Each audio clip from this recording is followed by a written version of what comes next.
Hey everyone, welcome to this week's episode of the ROYL Podcast. You all are in for a treat this evening, morning, or whenever you're listening to this episode. We have joining us in the virtual studio is former Disney Imagineer and just themed attractions guru. He's a jack of all trades. You're going to find this out in this episode. But today we have Theron Skees in the virtual studio. How you doing, Theron? I am so great. Thanks for the invitation. Looking forward to our conversation. Yes, sir. And Theron and I have been talking for almost an hour now without hitting the record button. Just hearing some of the stories from his time at Disney and just some of the things he's been doing in the industry. I'm so excited for you guys to hear this. So let's go ahead and turn on over to you, Theron. Go ahead and introduce yourself, share your testimony, and just a little bit about yourself. Awesome. Well, thanks for the invitation. It's a pleasure to be here with you and your audience. Let's see, I'm almost 34 years in this industry that we call themed experience design. It's a super broad industry. It does a lot more than just theme parks, as I'm sure we'll talk about. I got my start quite by accident, honestly. When I was young, I saw Star Wars right when it came out, the very first one. That's how old I am. Was 10 years old, went to the movie theater, and I know probably people have heard me say this before, but it was so impactful to see the way George Lucas represented that story on film. And it was so different. I just remember thinking, I don't know what that is, but I've got to do that with my life. And so, all throughout my grade school, high school, I did 2 years of college and got my associate's degree at a little junior college. But my dad was a builder, so I grew up building houses and pouring concrete and all those things. And what is interesting about that, looking back, is that I took that knowledge of materials, that understanding of the intricacies of assembling things, building them, and combined that with a love of art and design. And those two things mashed up together kind of ended up being the perfect recipe for working on a film set where I, sculpted and painted. I was a big scenic painter and murals and everything. And that eventually led me into, with Disney. But that's kind of how I got my start there. And, I think that probably the most important year to me, was 1987. I know, long time ago. Because that's the year I met the woman of my dreams, my wife, now of almost 38 years. Awesome. We got engaged, and she insisted that we go through premarital counseling, so I did that. And little did I know, I actually got saved in our premarital counseling. So I always say 1987 was an amazing year because I met my wife, and I met Jesus and got my life saved. From that moment on, we moved to Orlando pretty quickly. We were in Montana pretty quickly after that, and I got into film, and that whole career started to really gain some momentum. But really important year for me. Awesome. And that's just neat to hear. Not only did you meet the love of your life, but you met the love and lover of your life, Jesus Christ. So that's awesome. Yeah, pretty good year. Absolutely. And one of the ways I found, or the way I found out who you were, was through something called Spark at the Ark. And it's an event that's held at Answers in Genesis Creation Museum and Ark Encounter. And when I saw the lineup of speakers for this event, both for the workshops and the keynotes, I looked at your bio and saw the things that you did. I'm like, holy cow, this is all the stuff I've loved as a kid, and knowing this is the face behind a lot of that. So he's going to talk about it more, folks, but he's done things with the Tower of Terror. He's done Disney Springs, Disney Cruise Line. The list goes on. So to see the face behind the magic, so to speak, is so neat. But most importantly, to know that he has a relationship with Jesus Christ just makes it even better, knowing that there are people in the industry that do love Jesus and that have a relationship with him. Yeah. And one of the questions that we've been asking this season is, what does the cross mean to you? And what does the cross represent in your life? It is this crossroads in a sense, right? It is, of course, the story of, the spotless lamb, the atonement for our sins. It's the way, the truth, and the life, right? It is the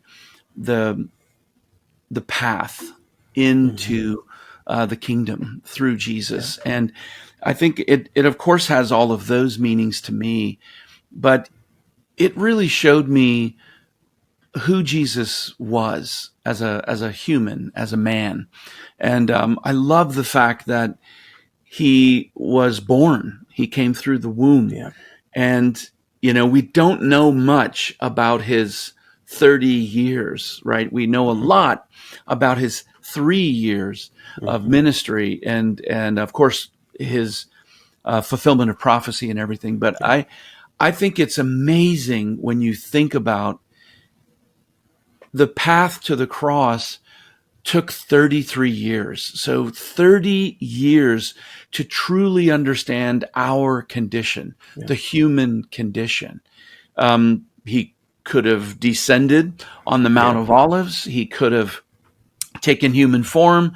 He could have sacrificed himself in the afternoon if he came down in the morning. There could have been so many different ways, but to be born and to grow and to learn what it really truly meant to be human and to understand the human experience, I think that impacts me the most about the cross. Of course, it was a work of our God, Yahweh, right, who did that work for us. And of course, it was Jesus' choice to do that, which is another big one for me. He chose to do that. He asked that the cup be passed from him, but not your will, right? I'll do it. I'm committed to doing it. But he chose to do that. But that is God and humanity coming together in one place. And just amazing. I'm a huge fan of film. It is one of my inspirations is how stories are told on film. Yeah. And the scene from the Passion of the Christ that stands out to me the most is the scene where Jesus makes it to Golgotha with the cross. The cross is thrown on the ground, and he just is completely spent and falls over on it on his back. And you'd have to watch it again to really see this. But and it was so brilliantly made. Now, we don't know if this exactly took place this way, but it stands out to me because it just seems to embody the character of our Savior. And he wasn't aligned on the cross. He was half on and half off. And he just struggles and Jim Caviezel's portrayal, he struggles and gets himself positioned on the cross properly to bear our sins. And he didn't just lay there and say, you put me here. It was a purposeful act of focus and of excellence. This is going to be done right. I'm going to do it all the way. And man, that's just super impactful. For sure. And that's spot on too. And just rethinking that scene in my head too, from the Passion, God could have gave him supernatural power, just get up and walk away and take his disciples and run, but he willingly endured the pain, the shame, and died in our place so that we could have eternal life through him. Yeah. And that's an amazing love. God came to earth knowing 400 plus years of prophecy, knew exactly what was going to happen and still chose to do it. That's pretty amazing. Yeah, but that's the true definition of love and a perfect picture of love, that he is willing to do that for us. So that's a good thought on the cross there, Theron. And going back to Spark at the Ark, how did you come in contact with Alan and the team to come out to Spark at the Ark? My relationship with Alan and the team at AIG is such a special one. They're a really great group of people. They had reached out to me a few years ago, and I actually don't remember if we were, Alan will have to remind me. I don't remember if we were introduced or if he reached out to me, but I did a little bit of consulting with them and kind of reviewed some of their new projects that they're bringing online right now. And they kind of wanted to talk through some experiential points, some story points, some nuts and bolts stuff. What's a way to kind of build this? So that was the start of our relationship, and I kind of worked with them on that. And then we met at IAPA. It was whatever that part of that year was, and Alan was there with this whole team. And we met, and we were talking, and we chatting on the floor. And I said, Alan, did you know that Storyland Studios, who I was doing quite a lot of work for at the time, they have a prayer networking event that they hold every year, usually on a Thursday at IAPA. Have you guys, are you interested? And he goes, yeah, we'd really be interested. So I ring, can these guys come? They got a pass, and they came. We sat at the same table, went through it. They absolutely loved it. That's awesome. Afterwards, I remember having this, not only there at IAPA, but days and weeks and months afterwards, we had this ongoing dialogue, and Alan and the leaders at Answers in Genesis really were like, we should be doing something like this. We should be. There's so many believers, there's so many people of faith that work in this industry. And look what we do. This is what we do in this industry. And there should be an event where we can gather and celebrate. So that's how Spark at the Ark was born. That's awesome. Was from getting invited to the prayer networking event, and then we've gone year after year since. And so they had invited me to the inaugural Spark event and to be a keynote speaker, which I was incredibly honored to be able to do, and I just had a wonderful time there, and really enjoyed meeting so many different talented people that were believers that were in our industry across a really wide range of expertise.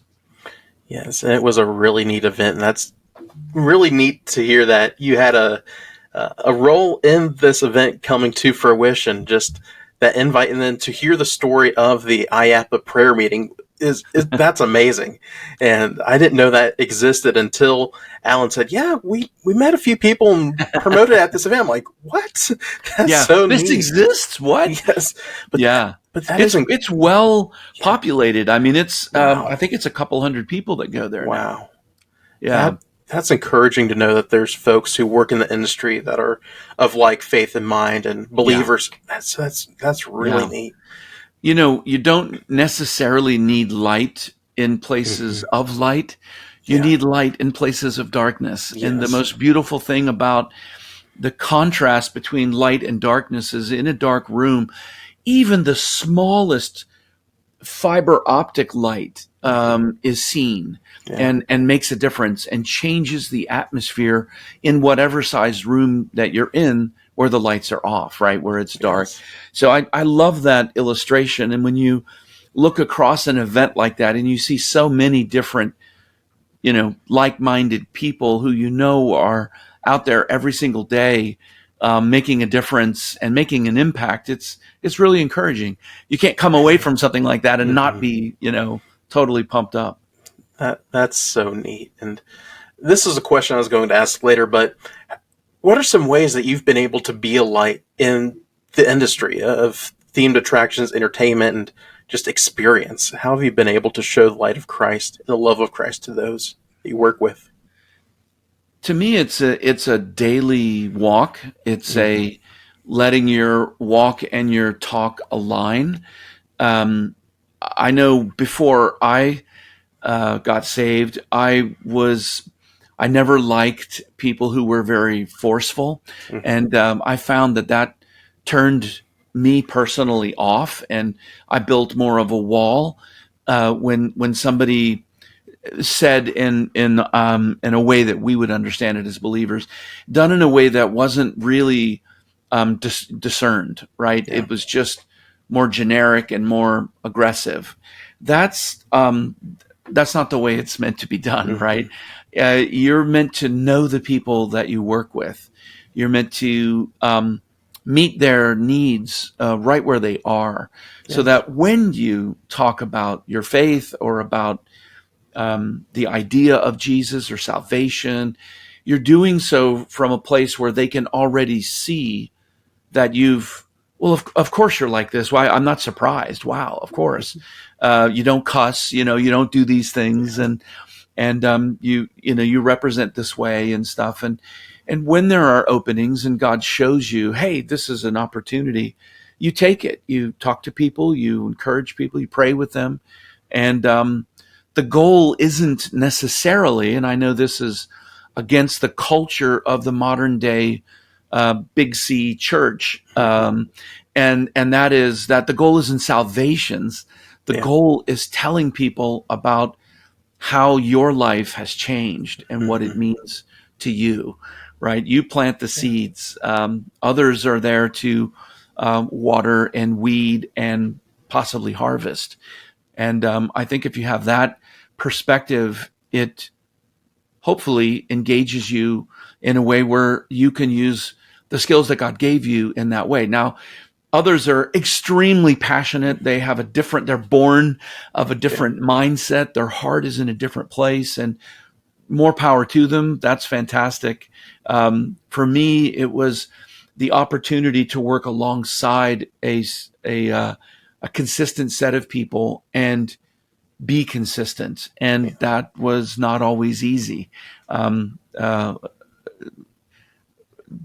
Lots and lots of challenges in that, and definitely I'm not perfect. Yeah. I like what Paul said. I'm the chief abuser of His grace, and I'm like, yeah, that rings true. Thank you, Jesus. Yes. But yeah, really some very difficult times. But I always saw God's fingerprints in them.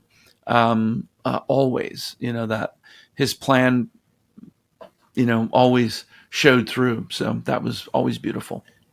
And that's amazing, and that's how we should all be.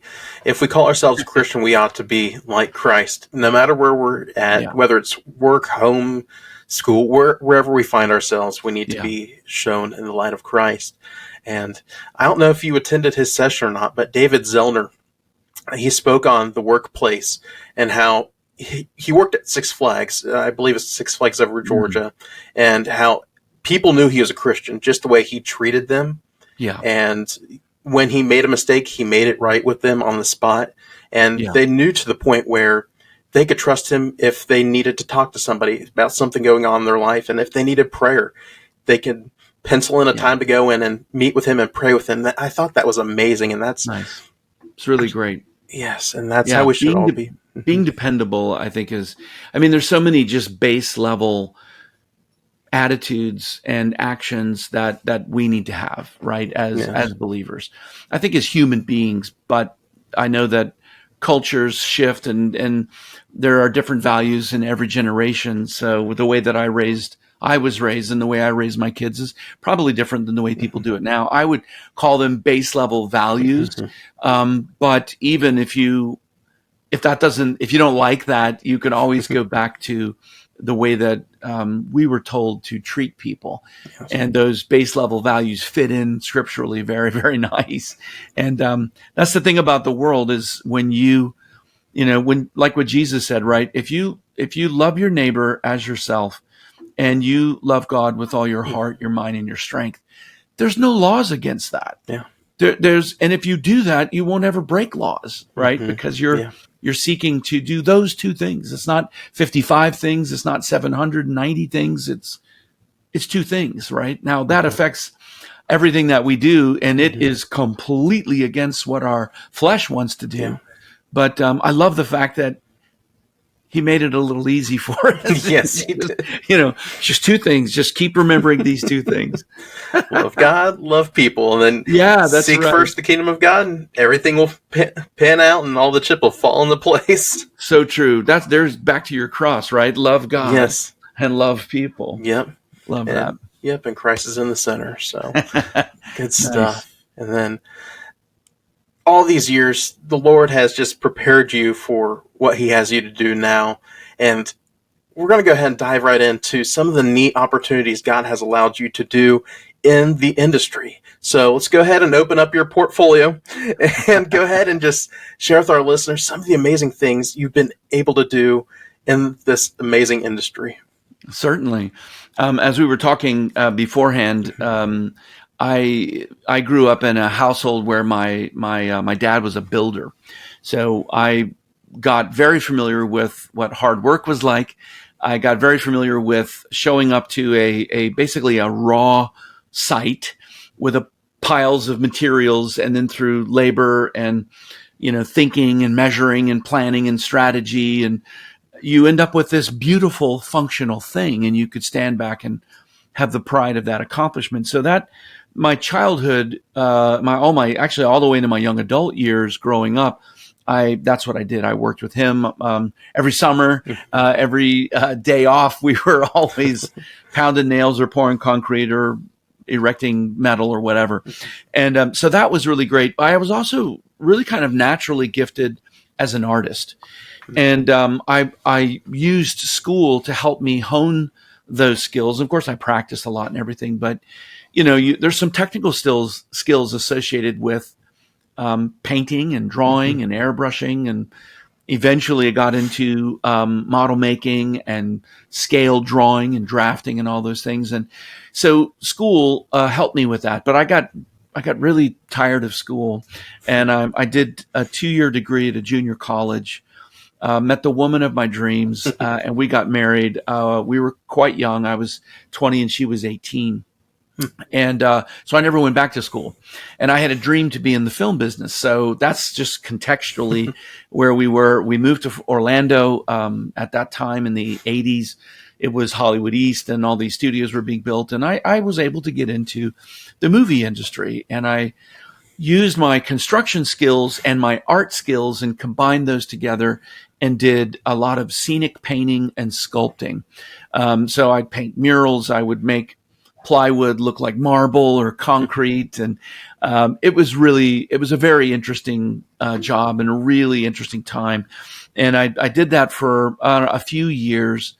And for a whole bunch of reasons, God had me at a crossroads, and I chose to move out of that industry. And because God had for me moving into the themed entertainment industry, which I'm so grateful, because it's way more permanent, right? Yeah. A set, you just kind of disassemble, bulldoze, and, throw a lot of it in the recycler, and nobody gets to see how cool it really was. Yeah. But in theme parks, you get that same level of storytelling and propping and dressing, but then everybody gets to see it, and it's up for 30, 40, 50, 100, however many years. So my first job in themed entertainment was with Universal Studios. I live in Orlando, so it was here in Orlando. The Studios Park was being built, and I worked with the company to do artificial rock work around the large central lagoon. And so that was my first rock carving job, artificial rock work job, where I was able to use sculpting and a lot of my construction skills, and learn from. There was a really great artist there who later became. He's still with Disney, actually. His name's Jolt Horme, very, very famous, Tree of Life, Radiator Springs, the Caldera at Tokyo Disneyland. So very incredibly good sculptor. Well, I learned a lot from him. And he's the one that called me to go to Euro Disneyland. So this was in 1990, 1991, as the park was finishing up. So I moved to Paris. My wife moved in with her family, and we're like, we're going to save every penny so we can buy a house. And so I was there 15 hours a day, 6-7 days a week, and I worked on Pirates of the Caribbean. Oh, nice. So all of that rock work on the interior and exterior was all led by me and executed by my team. In fact, I did a lot of the carving because the team, as I found out later, wasn't experienced in that. And we had to do like 70 meters a day. So it was crazy. So that was my first Disney job. And then came back to the States, did a whole bunch of other things because Disney wasn't hiring. And then in 97, I went back to work for Disney as a consultant, hired in 98. And as we were talking, Donnie, I started my first role as a full-time Imagineer at the Disney MGM Studios. I was the art director there for 8 years. And we did so many different projects while I was there. Fantasmic, Rock and Roller Coaster, Stunt Show, 100 Years of Magic. We reprofiled Tower of Terror. We just did so many different things while the time that I was there for 8 years. Learned an incredible amount. I went to then go to Paris again, and I went to the Walt Disney Studio Park, which had been built in the time since the base park opened in '91. And it was there that I got to do Tower of Terror. So I was the creative executive leading that project. Super cool. One of my favorite attractions of all time, and being able to do it there. And Donnie, as you and I were talking, we had to take into consideration a European audience that's really used to really fine things, castles and whatnot. And if this is a really high-end, super fine Hollywood hotel from the golden age of Hollywood, then we had to make it super fine from the European mindset. So we had to do quite a lot with materials and with a really nice manicure garden, etc. Yeah. That was really fun. From there, I went to Hong Kong for 4 years and managed basically to transform that whole team that was on the ground there into a full-fledged Imagineering design team. One of my proudest moments from Hong Kong was, it took me a whole entire year, but I started a design competition with all of the universities that taught design and art within Hong Kong for the sole purpose of educating young people, future generations, on themed experience design, because that just didn't exist in the region. In fact, most parents thought if you weren't a banker or in finance or a scientist or a doctor or something, that your career really didn't matter. Their Chinese mindset was that real high bar. So it was really awesome to be a part of a team to help change that perspective and really lean into the arts, bring a program of scholarships and grant money and really celebrating the arts. Anyways, they still use that program today, where you've got teams that get established in multiple universities. They take the challenge that Imagineering provides them, something like imagine or concept what a theme park would be like on the moon, right? So this team has to design this, and they do it digitally. They make models, they show up in costumes, and they pitch, the story. And the winner of that competition gets a year paid internship with Imagineering. So the stakes were quite high. So I was really, really proud of that. In Hong Kong, as you also know, they expanded that park with 3 new lands. So I was there during all of that work. That was pretty amazing. Came back to the U.S. in 2012, and I led the Disney Springs team creatively to actually take 3 different districts that were designed over 3 different decades and not just mash them up under one storyline, but expand them into over 1 million square feet. And we added over 100 new tenants that were there. That was probably, I widely say that was the most complex project of my entire career. Wow. Everything was different. The process was different. The design was different. The majority of the physical space were occupied by third-party tenants that weren't Disney, but all of the visitors and guests assumed that they were Disney. And so that was a really educational challenge. I always say I got my doctorate degree working on that project. And then lastly, I know, big portfolio, sorry. Hey, you're good. Lastly, in 2016, I was promoted and took over the cruise line portfolio, Disney Cruise Line, as the creative Imagineer overseeing that. And what was really amazing about that is it was during a time of massive expansion for the cruise line. So my team got to fully conceptualize and develop the Triton class vessels that are all now sailing. And that was really, really special. Also, the existing fleet of 4 ships had a dry dock every year. Wow. So that was intense amount of design work happening on 3 brand new ships with design firms all over the world, and the fact that the ships were being built in Germany, and dry docks that were in Vancouver or the Bahamas or some other place. And also at that time, the company was looking for a new Bahamian destination, because with 7 ships in the fleet, Castaway Cay, which is the Disney themed island, there wasn't big enough to handle 2 ships at a time, and there were 7 ships, so it had to be done. So my team got to be a part of finding the location, lots of float planes and kayak trips in the wide open Caribbean, which was kind of cool. And then we got the master plan and do all of that. In 2020, I was laid off because of COVID. And even though that was really painful, it turns out that was the most significant transformation in my professional career. I launched my own company, and I've been doing that for 5 years, and have had a blast working with clients all over the world and doing all kinds of really interesting projects and advising and speaking in different organizations and governments who want to do different things in their countries. And it's really been an amazing career, incredible blessing to be able to do that. So thanks for giving me the chance to talk about it. It's always fun. Yeah, for sure. And that's so neat to see all the things with Disney alone that you got to do. And you got your start at Universal, but got to expand your Disney horizons there. But now God's directed you to the Designer's Creative Studio. Go ahead and talk about that and some of the things you're able to do with people in the industry with your expertise. Certainly. Well, the Designer's Creative Studio is the company I launched in 2020. And one thing that the COVID pandemic period, the silver lining that was there, I know it was awful, right? It was so many people lost people that they love. They lost their work, and it was tragically, it was tragic. But one thing I love about our God is that He will use all things together for good for those who are called according to His purpose.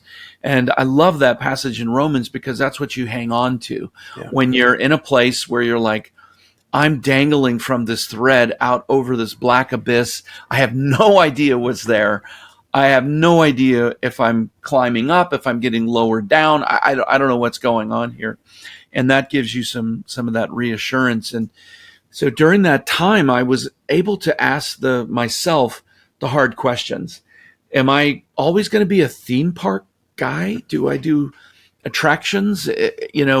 Can I only work in that industry? Is there anything in my experience or in my career life that could be packaged maybe differently and could be valuable to other industries or markets or segments of the global economy?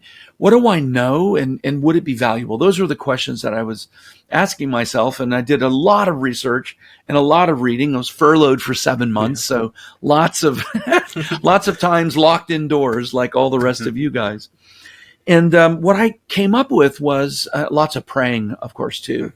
And what I came up with was that there's not a market, there's not a segment of the global community, the global economy, that wouldn't benefit from taking their customers and making them love the product or the service more than they do already, right? Making this association, this emotional connection to a brand through the use and the creation of an experience. And I thought, well, that's what I've done my whole career, is taken a brand and built an experience that a customer will go through. And that experience touches them emotionally. It builds a bunch of memories. They have those experiences with other people that they love, their family members. And it makes such a transformational impression on them that they want to come back and enjoy that over and over and over again. They fall in love with the brand because of the brand's why, right? Their reason for existing, not what they do, not the money that they make, but their whole core meaning behind what they do. That's what my time in the themed entertainment industry taught me. And it turns out that there are companies and organizations and governments and theme parks and retail, pharmaceutical companies that all want to benefit from forging that kind of a relationship with a customer, and in effect transitioning them into an audience of engaged fans. That's kind of the world that I work in now. That's the thing that I passionately sort of evangelize, if you will, not to overuse a term, but that's what I spend my time doing in the work world, with the same kind of passion. Because if you don't do that as a company in this experience economy, you will probably not be around for very long. There's just not enough boomers and Gen X left. All of the millennials, Gen Z, and the Zoomers and the Alphas, they all highly favor experiences. So working with companies in a consulting way, in an advisory way, coming in and doing a keynote or a workshop, or any number of different styles of engagement, gives me such meaning to be able to work with companies and to help them and move the needle in that way. That's kind of what the Designers Creative Studio is all about. Nice. And one of the outlets of the Designers Creative Studio is this amazing book. And y'all check this out. This is a well of knowledge right here from the man himself, Theron Skees. Go ahead and talk about the process of this book. I know it wasn't a cakewalk to get this into my hands. So go ahead and talk about it and what this book entails. Thanks. I really appreciate you the opportunity to talk about this. And what's really funny is my wife, corrected me, because I've always said I'm not a writer. I never did that in my career. It's thankfully nothing I was ever hired to do. It wasn't what I did. And she said, well, you can't say that you're not a writer anymore. You've got a published book. And I'm like, oh, that's true. And I've co-authored other books. So it was an amazing opportunity. When I was on furlough, one of the things that I did, I really highly valued new generations that were coming up, right? And I really felt for a lot of these students. I did quite a lot of lecturing in schools and stuff. Mm-hmm. And here was a bunch of students that were highly invested in expensive degree programs, and they were graduating into a world that was on lockdown, right? There weren't very many industries that were actually open. So I spent quite a lot of time encouraging and talking to students, and I wanted a bigger platform to do that. So I launched a online course, and it was 7 sessions, 5 hours. Well, I used that as sort of the basis for my book, and I added a bunch of other things to it. And I have to say, the book would have never happened without the encouragement of my wife, my family, and my circle of people that I really trust, who were encouraging me. And I used that course outline that I created as kind of the basis, and began writing and building on top of that. And before you know it, it was almost 390 pages. Wow. So how did you condense all of that down? You're just well of knowledge into that many pages. I didn't expect it to. I didn't know what I expected. I knew that I had a flow that I wanted to take readers through. I knew that I had a way that I wanted to present the material, because I kept thinking, as a young professional in the field, what would have been a resource that I would have looked to that would have been really helpful? So I tried to kind of look at it through that lens, but also thinking of it from the terms of a professional who might be in the industry and looking to pivot. One of parts of my business is a professional coaching. I coach a lot of different people, and a lot of those individuals are professionals who are in the industry who want to pivot. So I wanted the book to be able to resonate with them as well. And so as I laid out that framework, all of that information just kind of really flowed and came together. And I used the same methodology that I would approach any project with, approaching the book, starting with the end in mind, understanding the audience, and not forgetting to tell a story all the way through. I have to confess, I pick up instructional books, art books, those kinds of things. And in the bookstore, I pick them up and hold them on the edge, and I flip through the edge. And if it's a higher percentage of black print against white page, I'm usually not as interested. But if there are graphics and different colors, pages, and oversized text and iconography, and if it's just interesting visually, because most of us are visual learners, I'm almost always going to go, wow, and I open it up, and I usually end up, getting the book. And so I knew that I wanted the book to be that way. So my publisher, Rivershore Press, was extremely gracious and worked with me as I designed and laid out the entire book as well. I did all the illustrations, all the photography, most all of the icons in the book are custom designed. Wow. As well. So the layout, the coloration, all that stuff, I was just a big nerd and kind of did the whole thing. Yeah, folks, this can be yours for $60 over on rivershorepress.com. And it's a $60 college course here, folks. You need to get a copy of this book. And I kind of gave it away. Where can folks find your book? I appreciate it. I'm a terrible hard sell. I always think, to me, I always think the ideal person would be not ideal, and that's probably not right, but I would love to get this in the hands of like a high school student who loves theme parks and they're not quite sure what they want to do, but if they just had something that they could chart their course with. And for me, that's really what I wanted. So you can pick up the book. Probably the best place to go is the website. The book has a website. It's called Creating Memorable Worlds. .com. Go there. It kind of talks about what the book is, gives you a bunch of background and a couple of different ways to order it. You can order through the publisher, which is Rivershore Press. That's probably the more affordable way to order it. I believe you do still pay shipping, but I think it's cheaper still than Amazon, which is $68. But you can probably get it next day. Who knows? There's some benefits of Amazon in there as well. So right now, those are the two ways to get it. A lot of my overseas readers will buy the ebook version of this. So we have an e-reader version. It doesn't work on Kindle, but it works on all, like Apple Books, works on all the other e-readers. And that's a really nice platform to have because you have it digitally. And we were very careful to preserve the layout, the graphic styling, the images, the illustrations, everything that makes the book is in the digital version as well.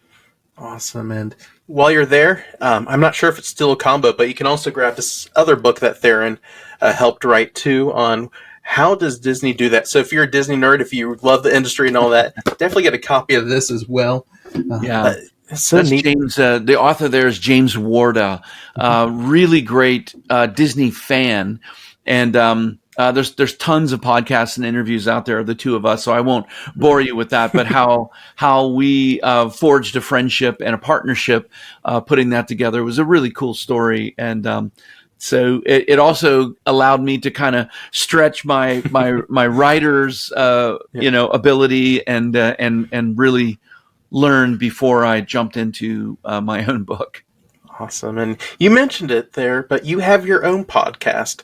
Go ahead and plug that and what your goal and vision is for that. Sure. Like a lot of things, I got huge encouragement to do it. I remember thinking, there's no way that I have time to do one more thing. And I talked to people that I trust, and they said, if you think about it, it could be a really great platform to not only reach people and, because my approach is so practical and my desire to teach people, I don't want to shroud anything in a mystery. In fact, the main objective of the book was to demystify the industry and the practices of how you actually do all these things. So I launched a podcast. It's called The League of Extraordinary Storytellers. And my first whole season is filled with the 14 expert contributors to my book.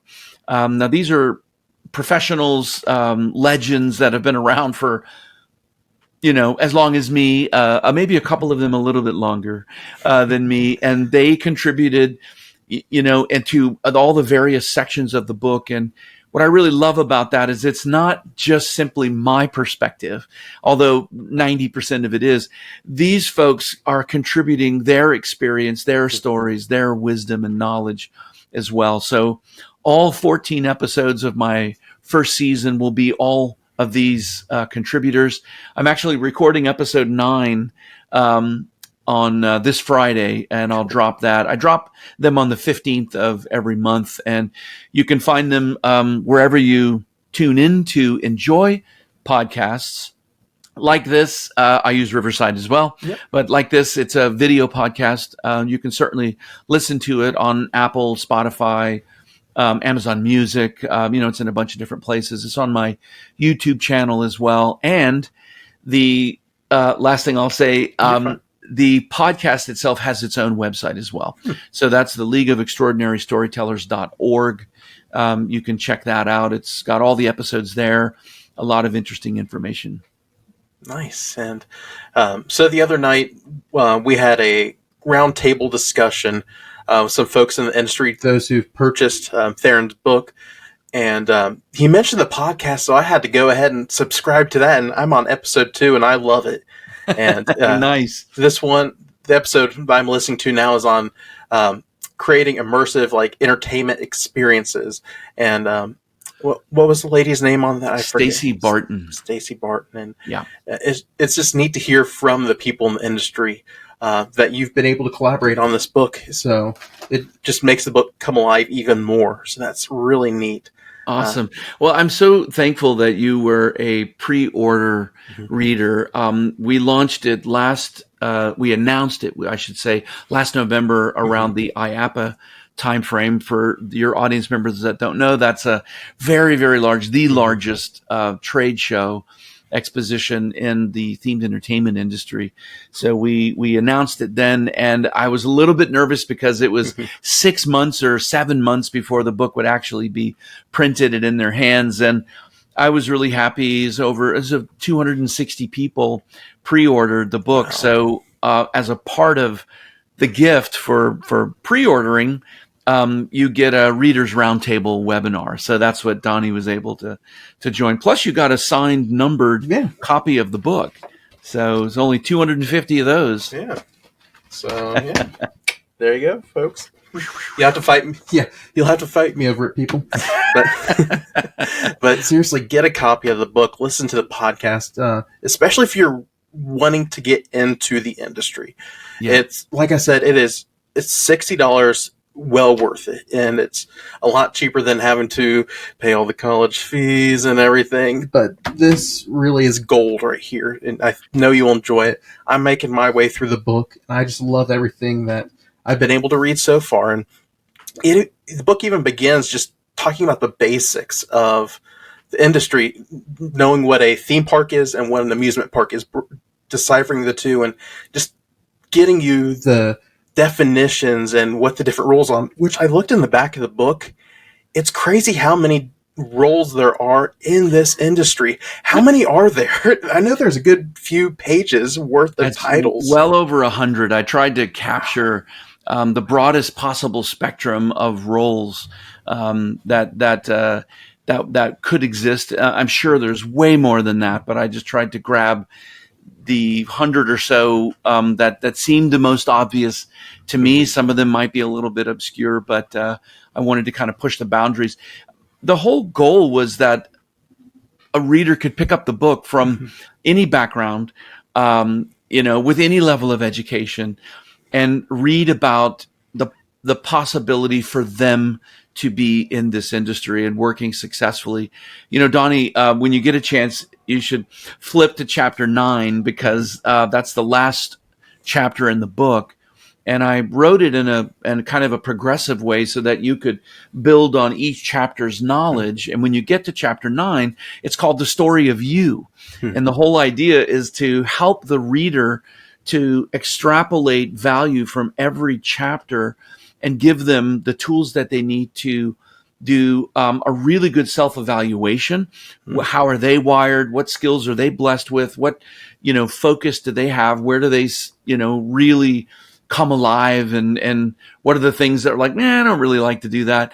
And then how that applies in the industry. So hopefully a lot of readers will see that and be able to kind of chart their course, where they want to go with surety, give them a basis of strength and assurance that I'm going to be a producer. I have the skills. I know how to, to fulfill that role. I know how to work with others, and this is what we're going to do. Nice. And definitely check it out, folks. I know that you'll be encouraged by it and even inspired to get involved in it and to dive deeper into basically pulling back the curtain of your favorite attractions and knowing how it's made. And with that, I have a few fun questions for you, Theron. And Sure. Some of these were sent in by some of our listeners. Oh, great. And the first one here, I'm going to go ahead and use my cheat sheet. Is there a project you wish you could have worked on at Disney during your time there, or even you wish that's currently out was made back when you were with the company? One of my, actually, I haven't been to Shanghai. I always caveat what I'm about to say with that. And I know that the Pirates there is insane. So I might change my mind if I went to see this. But my favorite Disney attraction is the Indiana Jones and the Temple of the Forbidden Eye in Disneyland. It's my favorite. And I would have loved to have worked on that project. That would have been a dream come true. And then I know this is a tangent of what you're saying, but one place that I didn't get to work, I wasn't assigned there, even though I visited many, many times, was Oriental Land Company, Tokyo Disneyland, Tokyo Disney Sea. I would have really enjoyed living and working there. And that was kind of one of my future plans. God had another plan for me, but that was a place that I really would have liked to have worked as well. It almost seems like they give them a blank check saying, here you go, have at it. But they do spend a good amount of money in Tokyo Disneyland. Yeah, they do. It's crazy to see what they do. It's like all the videos and pictures I see of there, it's like, holy cow, I need to get a ticket right now and go and ride that. Like you said, the Pirates of the Caribbean is just insane. It's amazing. It's the park is, you can eat off the sidewalk. It's unbelievable. And I should say right now, I read that Japan, the country of Japan, and Japanese Airlines, JAL, is actually offering, I don't know how long they're offering this, but if you fly into Tokyo and you're visiting Tokyo, they are actually offering you free airfare to fly to different places within Japan. So if you fly to Tokyo, you hang out, you do a tea ceremony, you see all the cool stuff in Tokyo, Tokyo Disneyland, Tokyo Disney Sea, you can jump on a plane and go to Osaka, right? And see feudal Japan. You can go to Okinawa. You can go see these places. So now is a great time to travel to Japan. Kenzie, I hope you're listening to this because we need to book our tickets and go fly out there. I'm not getting paid by any travel agents or anything. You should know that. It's just something I read, and it's so cool. It was a highlight of living in Southeast Asia, was traveling to Japan. That's awesome. And I'll definitely have to consider that now.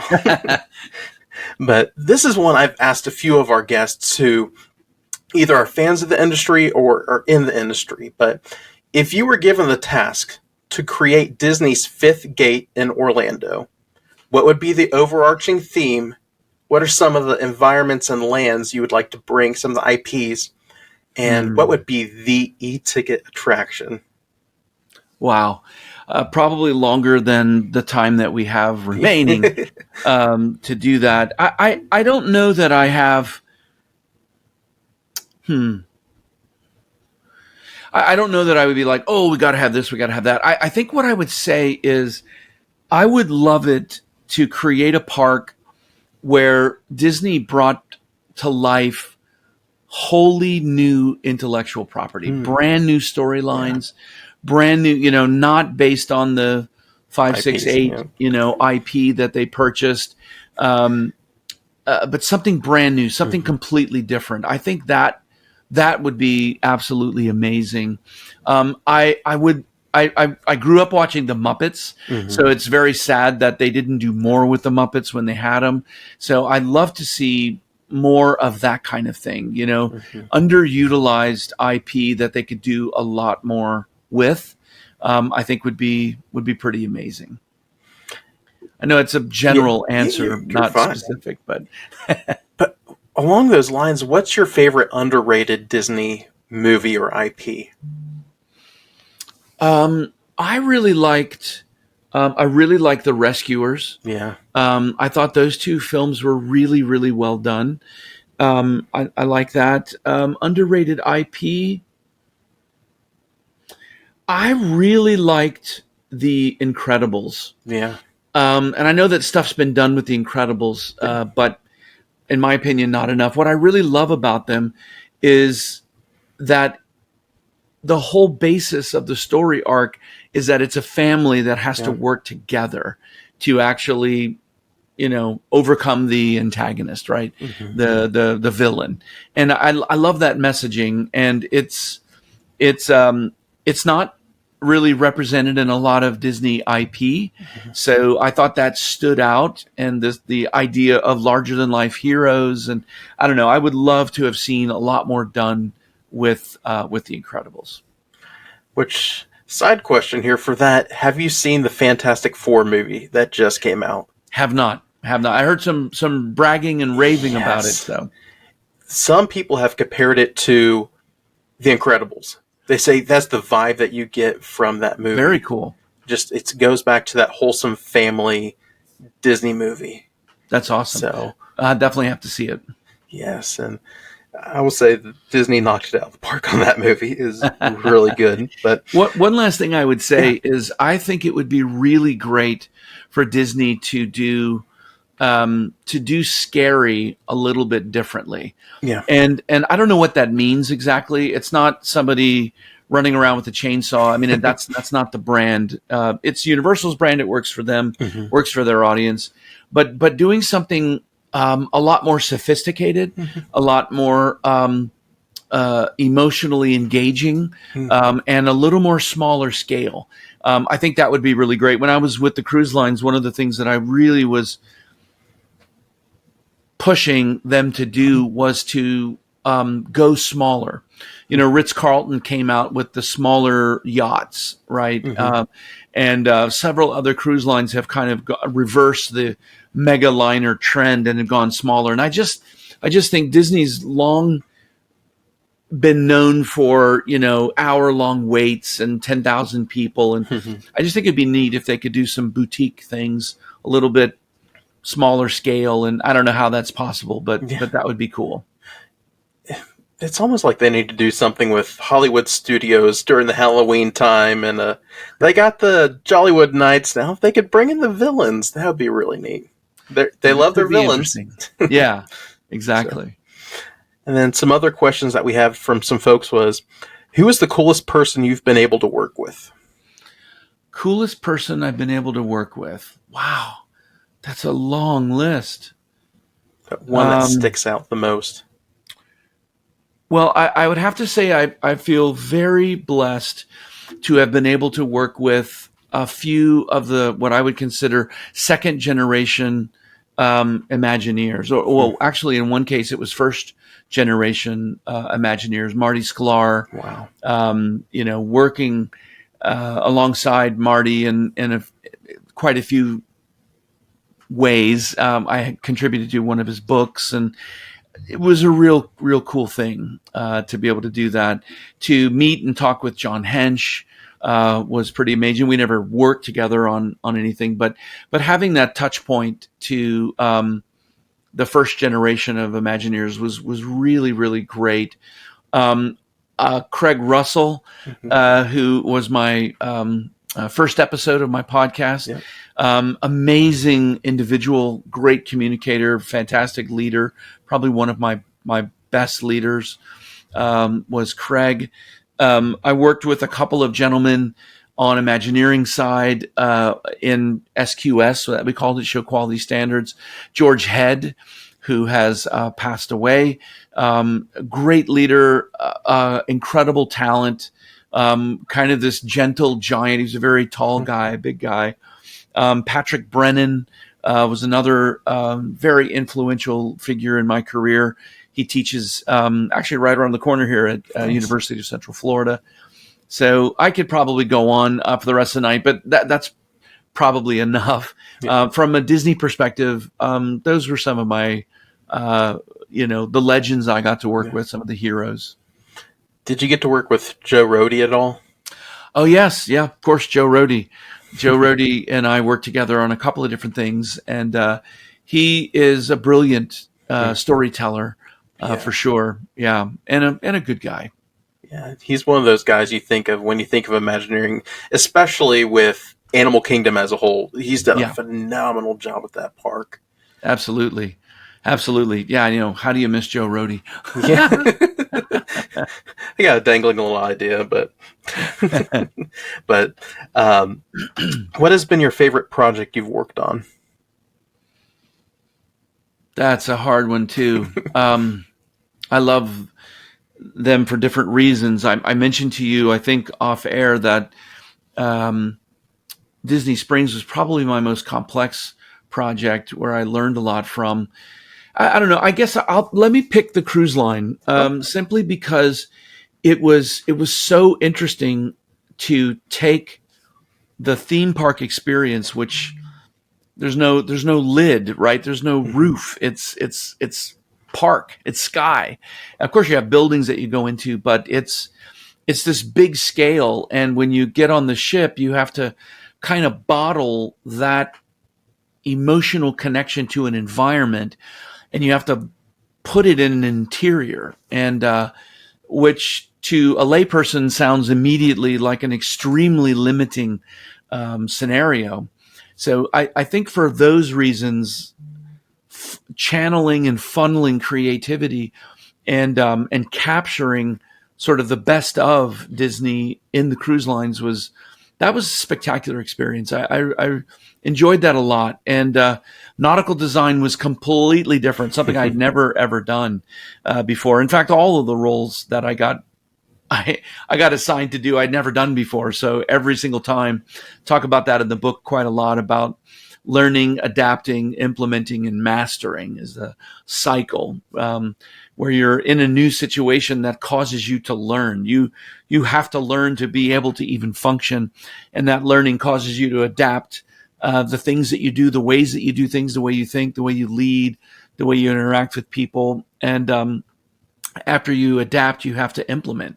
It's the only way to make it work, and you fail fast, and you keep adapting and implementing until you achieve a level of mastery within that particular thing, and then something new comes along and you start the cycle again. So I guess that's what I would say. I had some wonderful, beautiful moments on the cruise line, doing dry docks and of course the 3 new ships, and working with Joe on master planning the island, and just some really neat stuff.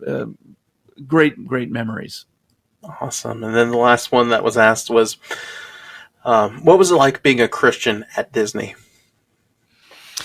In the early days, quote unquote, I always felt that it wasn't a problem at all.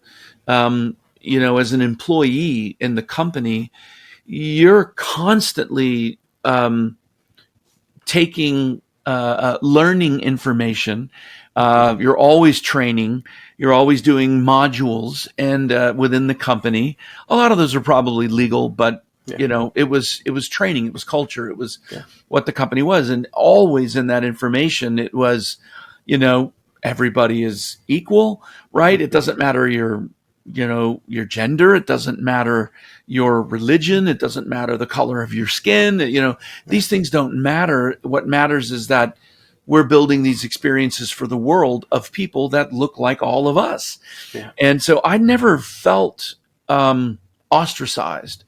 Of course, there were people that were, in positions where they had to persecute simply because you were different than others. Yeah. I didn't participate in certain activities, and I didn't communicate in a way that a lot of the people did. And so, of course, that rubbed them wrong because they immediately felt convicted.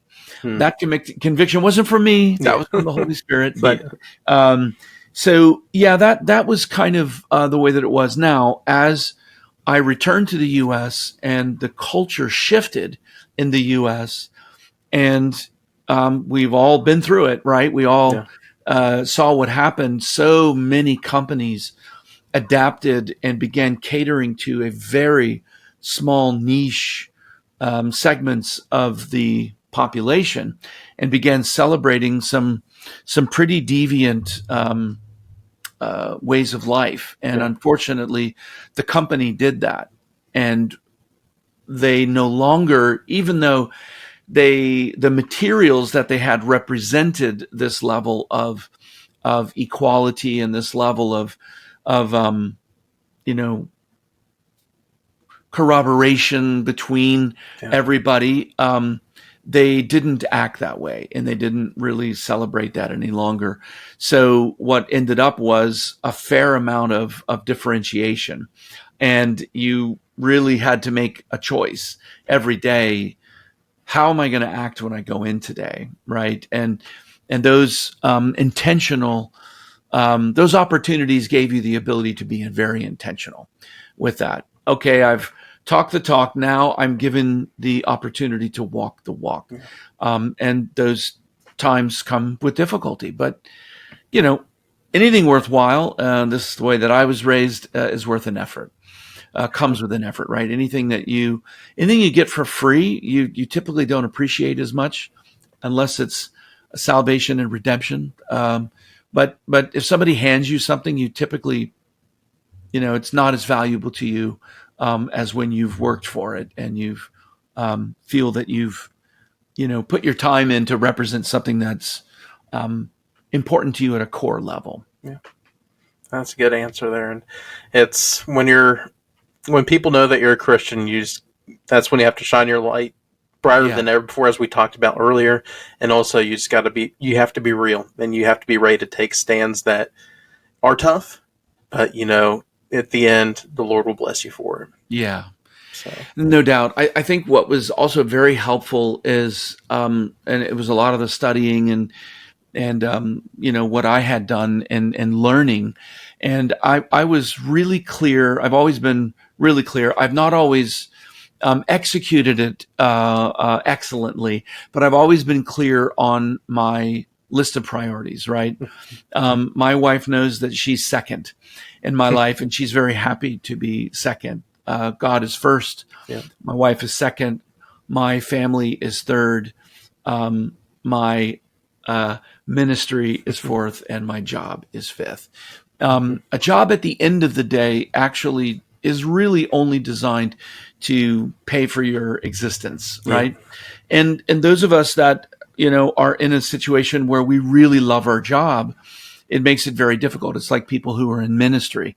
You're doing God's work, so often you're overworked. Yeah. You don't take time off and those kind of things. So keeping your priorities in line and understanding how you arrived, right? Yeah. Even as a senior executive, I was one of 12 reporting to the president in the entire company. I was co-responsible with my other leader for $5 billion worth of product, worth of, assets that were going to be built.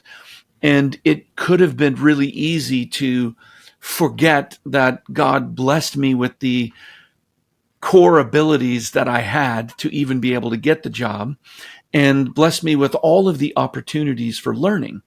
Now, an opportunity doesn't mean it's handed to you. An opportunity means you got to work to achieve what's been given to you. There's a doorway that you have to step through.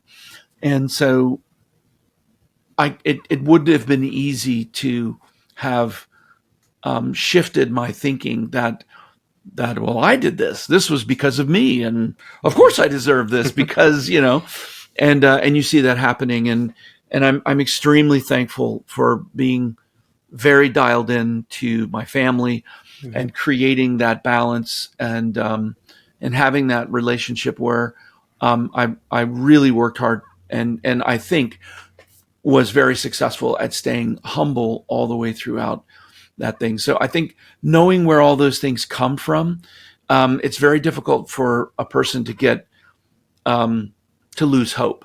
Yeah. Because even in the worst case scenario, when you're furloughed for 7 months and you don't know what your next job is or where that's going to come, and you're going without work, if you know that God is the one that holds you in the palm of his hands, you worry less, right? You have to constantly give that to him, right? That's what I did, because that stress would come up and you'd start to want to, scoop it all up in your arms and take it. And you just realize you gotta give that to the one whose burden is light and yoke is easy. And so I think just maintaining whatever your role is, whatever your job is, maintaining a very crystal clear understanding, who is leading, right? Who are you following?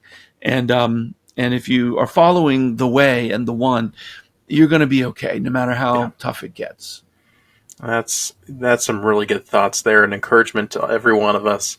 No matter what your workplace is, industry or not, we're all called to be a light, and we need to follow the one who knows the way, and that's Christ himself. Yeah. So, and as we bring this time to a close, which this has been a lot of fun for me especially, but it's just been an encouragement as well.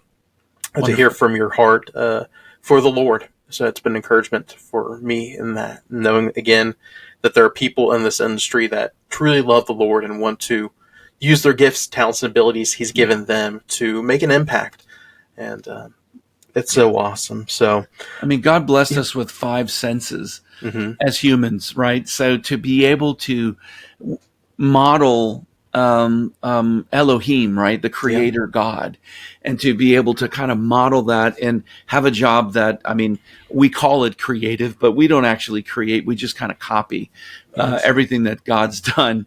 And but to be in that place and to create things, experiences that affect the human senses and the human emotion, it's really neat. I really feel very blessed to be in that place, and I feel a heavy responsibility to do that in a way that honors him, right? That does it the right way. Yes, and there's a quote that you had at the Ark that just stuck with me, and gotta find it here, but basically it was God is the creator, and we are using the creator's creation to make creations. Something along those lines is what you said. But that whole session you had at the Ark was just so amazing. And the fact that you brought scripture into your creative process was really encouraging and really inspiring. So that's nice. Thank you so much. It's interesting you asked me about next year's Spark because I literally just got off the phone with Alan Green today and told him, yes, I'm happy to go back for next year as well and speak again. So it's the first time I've actually said it, and there's a lot that has to go on. So I don't want to get ahead of get over my skis, as they say.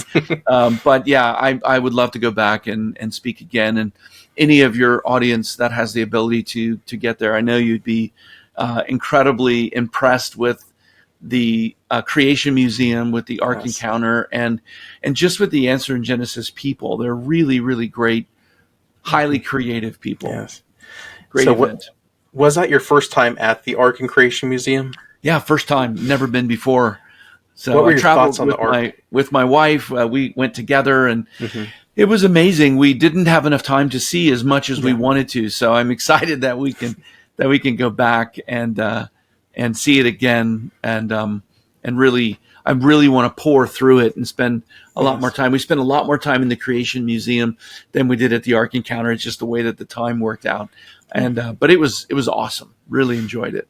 I want to bring my grandkids there. Yes. I can't wait till they're at the age where they're really going to be touched by that, and I can't wait to bring them. That's going to be fun. And it sounds like the future is bright for the Ark Encounter, and I think you kind of hinted at some things you were able to work with them on, and Alan talked about it too at the event, but it's going to be neat for the whole family, and the ways that they're going to bring the gospel in creative ways is going to be really neat. Yeah. And I'm excited for what next year has in store. Hearing you're coming back, wink, wink, but having you come back with Chris Hershend and Steve Green and obviously Ken Ham and the rest of the group in Sight and Sound and all of them is just, I'm excited for what God's got in store next year, and just some of the people are coming for that. And it's a really cool event. It's really great. What would be your sales pitch for people to sign up now to come to Spark 2026? Well, I would say if you have any kind of interest at all in entertainment, right? Location-based entertainment, attraction, live performance, and you're a believer and you love those two things coming together, I think it's an event for you. There's quite a lot. I think also that is about leadership. There's a lot about collaboration and camaraderie. They do breakout sessions. They have workshops, keynotes. Really, they screened a film that was there. That was so cool, an animated film that a couple of former Disney animators created. Beautiful. And then they had an entire marketplace where different companies had, were presenting their companies and what they sold and the things that they did. And it was really neat, really enjoyable. Yeah, and remember you had a table there and Storyland Studios and everybody there. It was really neat to see that. Yes, I had a table, but if you remember, my printer was late, so I didn't have my books. It was sad, but I think I had my cards, so people were able to scan the QR code and purchase pre-order. Yeah. Now I got my books, so next year I'll have my books there. Nice. Looking forward to that. And then, what are some final thoughts you want to leave listeners with this week? Whether it's industry related, faith related, or whatever you want to share. Well, I would just say that I love engaging with people to the degree that I have time and possibility, but I network a lot. Probably one of the social media sites I use the most is LinkedIn. So you can look me up there, connect with me. I post a lot, almost 2 times a day, 6 days a week. At least once, if wherever possible, I'm posting twice a day. I have a YouTube channel that I offer quite a lot of videos on there it's completely free. You can learn a lot about the industry. You can all my podcasts are there. I do a little bit on Instagram, not much, but I would say LinkedIn's probably the best place to find me and stay in touch with me. And then the 2 different websites I mentioned, Creating Memorable Worlds and the League of Extraordinary Storytellers, will be other content that people could check in and see what I'm up to. LinkedIn, I always announce where I'm speaking, places I'm going to be. I'm doing different signing events for the book and stuff. So people in different regions, if you've got a book and you don't have it autographed and you'd like it, I'll be putting all that information up on LinkedIn as well. Awesome. And we'll leave all those links in the show notes below so you can check that out and get connected with Theron. And then one question we ask all of our guests. Every week we like to highlight a song that means something special to us. And we have a big playlist of all of the songs that our guests have recommended. So what is one song you'd like to highlight this week? That is amazing. And I didn't realize you were going to say that, so I'm looking it up right now. It's called First Things First by Consumed by Fire. Yeah. Great song. There's a zillion of them. I love Brandon Lake, but that one is really plucking the guitar strings of my heart right now, and I really love it. That's a good song and great group as well. And since you're Orlando native there, have you been to Rock the Universe or Night of Joy when Disney had it? Night of Joy, I have gone there before, but I never did Rock the Universe. Okay. Thought I would ask. But that was really cool. Yeah. It's a shame they got rid of it. Yeah. But it's nice that some of these parks are still doing that. I know Dollywood does it. Obviously Universal, and I think SeaWorld does a little Christian artist or two throughout the year, but that's neat they're doing that. But yeah. Awesome. So, Awesome, Theron. Well, thank you so much for joining us tonight, and we appreciate your time and just your expertise. So we're excited to stay connected with you in the days ahead, brother. Excellent. Thanks so much. It's really been a pleasure. Wish your audience all the best and yourself too. All right. Thank you.